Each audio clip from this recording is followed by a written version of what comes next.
We'll begin with the escalation of a long-running border dispute between Pakistan and Afghanistan.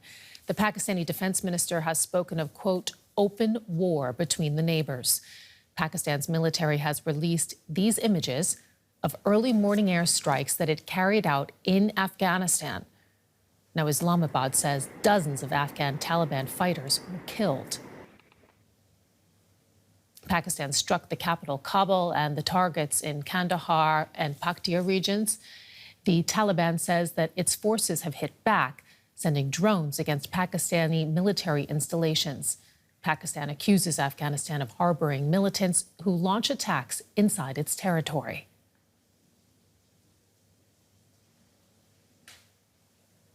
And let's bring in Professor Michael Semple from the Institute for Global Peace, Security and Justice at Queen's University in Belfast.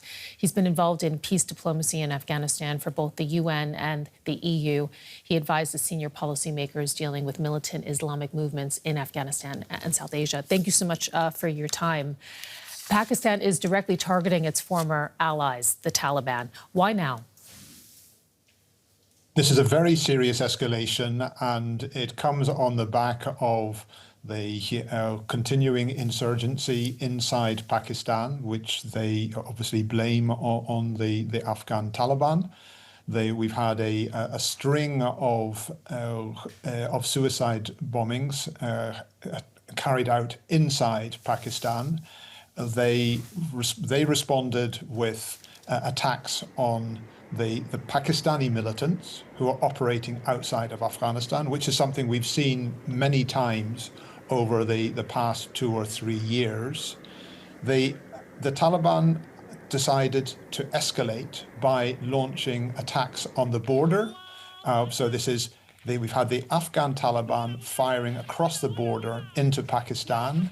And now this is the latest round of escalation from the Pakistani side, because we had Afghan Taliban attacking Pakistan. Now Pakistan, in sending its air force into action last night, has made a major move of, instead of saying it's just hitting the Pakistani militants who are hiding in Afghanistan, they have directly gone after bases of the Afghan Taliban. And that's why when the defense minister says we're in effect in a state of war, it's accurate. When you have one country attacking the other country's army in its own country, that's a war. Indeed. So now, given all of that you've articulated there, how high are the fears of this raising tension even further, especially considering, you have the backdrop here that this is a nuclear-armed region?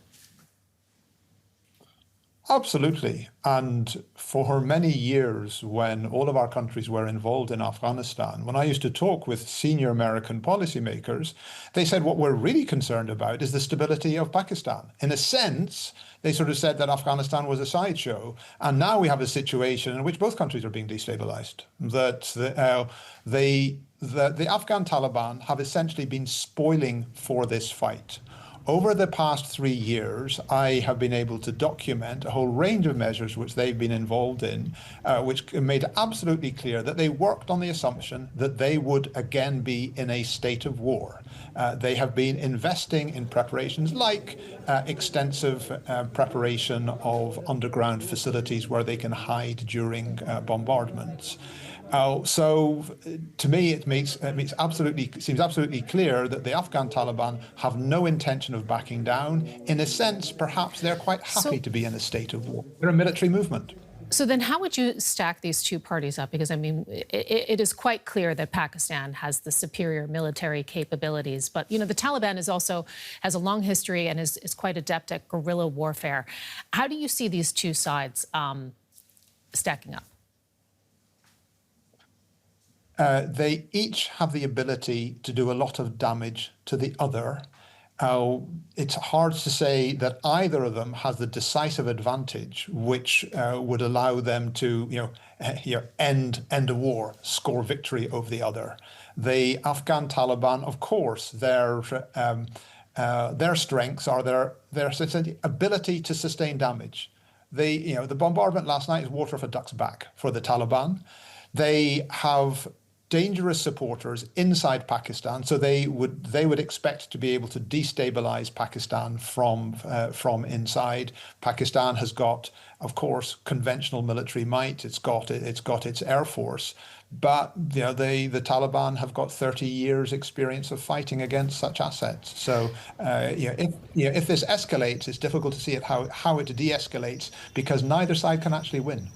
So take us, though, to those de-escalation efforts, because they are underway, we understand. It's been reported that Russia, China, Turkey, Saudi Arabia, that they are trying to mediate, and that's according to both media reports and diplomats who are talking about those efforts. How do you see those prospects? I mean, it's in a sense, it's inevitable and good that the countries of the region are trying to bring the two sides together, try and restore the ceasefire. But I think they'll find a lot of difficulty in persuading Pakistan that the Taliban are serious or prepared to give any undertakings, because over the past 3 years or so, that if you just follow the trend of violence inside Pakistan, it has been rising, and many times the Afghan Taliban have promised that that they will never allow their soil to be used against a neighbor. But Pakistan intelligence can see exactly the opposite. They can see that the Afghan Taliban doubling down on support for anti-state militants in Pakistan, while promising to do the opposite. So obviously, if the countries of the region come to Pakistan saying, we've just got a promise from the Taliban, they're going to be well behaved, the Pakistanis will say, where's the guarantee? You've, we mentioned in the beginning of our interview that you've been quite involved in peace and diplomacy in this region for quite a long time. Before we go, what are you going to be looking now, over these next hours and these next days? What are you looking for in terms of, markers about what might happen next? I think that, I and all of us should be looking at signs of whether the Afghan Taliban really are prepared to double down on their support of the Pakistani Taliban. So essentially, are the Afghan Taliban pushing militants into Pakistan to do damage there? And on the other side, we'll be looking to see, are the Pakistanis playing the obvious card which they have available, which is for them to step up support to armed opposition to the Taliban. In other words, Afghan groups who are anti-Taliban, because then, of course, we get into a competitive proxy war. Professor Michael Semple, we want to thank you so much for your time and for sharing that expertise. We really appreciate it. Most welcome. Thank you. And now let's bring in Azaz Syed. He is a journalist who is based in Islamabad, to give us a little bit of a sense of what is happening there on the ground. Tell us a little bit about what you're hearing about the fallout from Pakistani airstrikes inside Afghanistan. Sarah, I was present when Taliban were taking over Kabul, and I was also present when they were signing a peace deal with America and Qatar. And following which, we've seen that there is a surge in terror attacks inside Pakistan since August 2021, when they have taken control. And now, when Pakistan has retaliated, Pakistani authorities tell that they have targeted the military installations. They have targeted the Kandahar Corps headquarters, military headquarters, which deals with the Pakistani area, which is responsible for sending troops to Pakistani borders. And Pakistan has also attacked in Paktika and Paktia area. And there are reports that Pakistan has, there are 228 casualties on Afghan side, and almost 12 on Pakistan side. Yet there is no official statement by Pakistan. Shortly, Pakistani chief of media, chief DG, Director General of Inter-Services Public Relation, is going to speak with the media, and he is also going to tell what Pakistan is going to tell to the media and to the world, that what has actually taken place and how many casualties has taken place. The Taliban has launched what it described as retaliatory attacks on Pakistani military installations. What further response is expected from Afghanistan's Taliban's rulers? What is being braced for on the Pakistani side, do you think? Well, Afghan Taliban, they have publicly announced that they will be sending the suicide bombers inside Pakistan. And there was a prominent group which was known as Tehreek-e-Taliban Pakistan. And this is the same group and some other affiliated groups which were carrying out terror attacks inside Pakistan, and they were targeting the people and the security officials inside Pakistan. And Pakistan was continuously complaining this, not only directly with Afghan neighbors, but also via Qatar and Turkey and Saudi Arabia. So Qatar, Turkey, Saudi Arabia, they are all witness how Pakistan was very serious in ensuring peace inside Pakistan, because there was a time during war against terror soon after the 9/11, which had started. Pakistan was the ally of USA. And at that time, Pakistan used to say that it's a dream that a stable and peaceful Afghanistan will ensure stable and peaceful Pakistan. But unfortunately, now Pakistani diplomats and officials say that came out to be a very bitter reality, that a stable and peaceful Kabul has led to disturbance in Pakistan. Azaz Syed in Islamabad, thank you so much. And we want to drill down into this further and talk a bit more about the opponents in this conflict with DW reporter Shristi Mangal Pal, who is joining me here in the studio. So, I mean, we've been hearing a little bit about the background here, but this is really coming down to both sides pointing to this unresolved dispute over a colonial-era border that Afghanistan has never formally recognized. What exactly is at the heart of that disagreement, and why does it remain so sensitive even decades later? At the heart of this confrontation is something called the Durand Line. Now, this is a line that stretches across from the top of Afghanistan to the bottom. It's roughly 2,600 kilometers long, and it divides the two countries. And it was drawn during the British colonial era, and the name comes from Sir Mortimer Durand. He was a civil servant, a British civil servant, who made this agreement with then Afghan ruler, and they both came into this consensus without talking to the local people.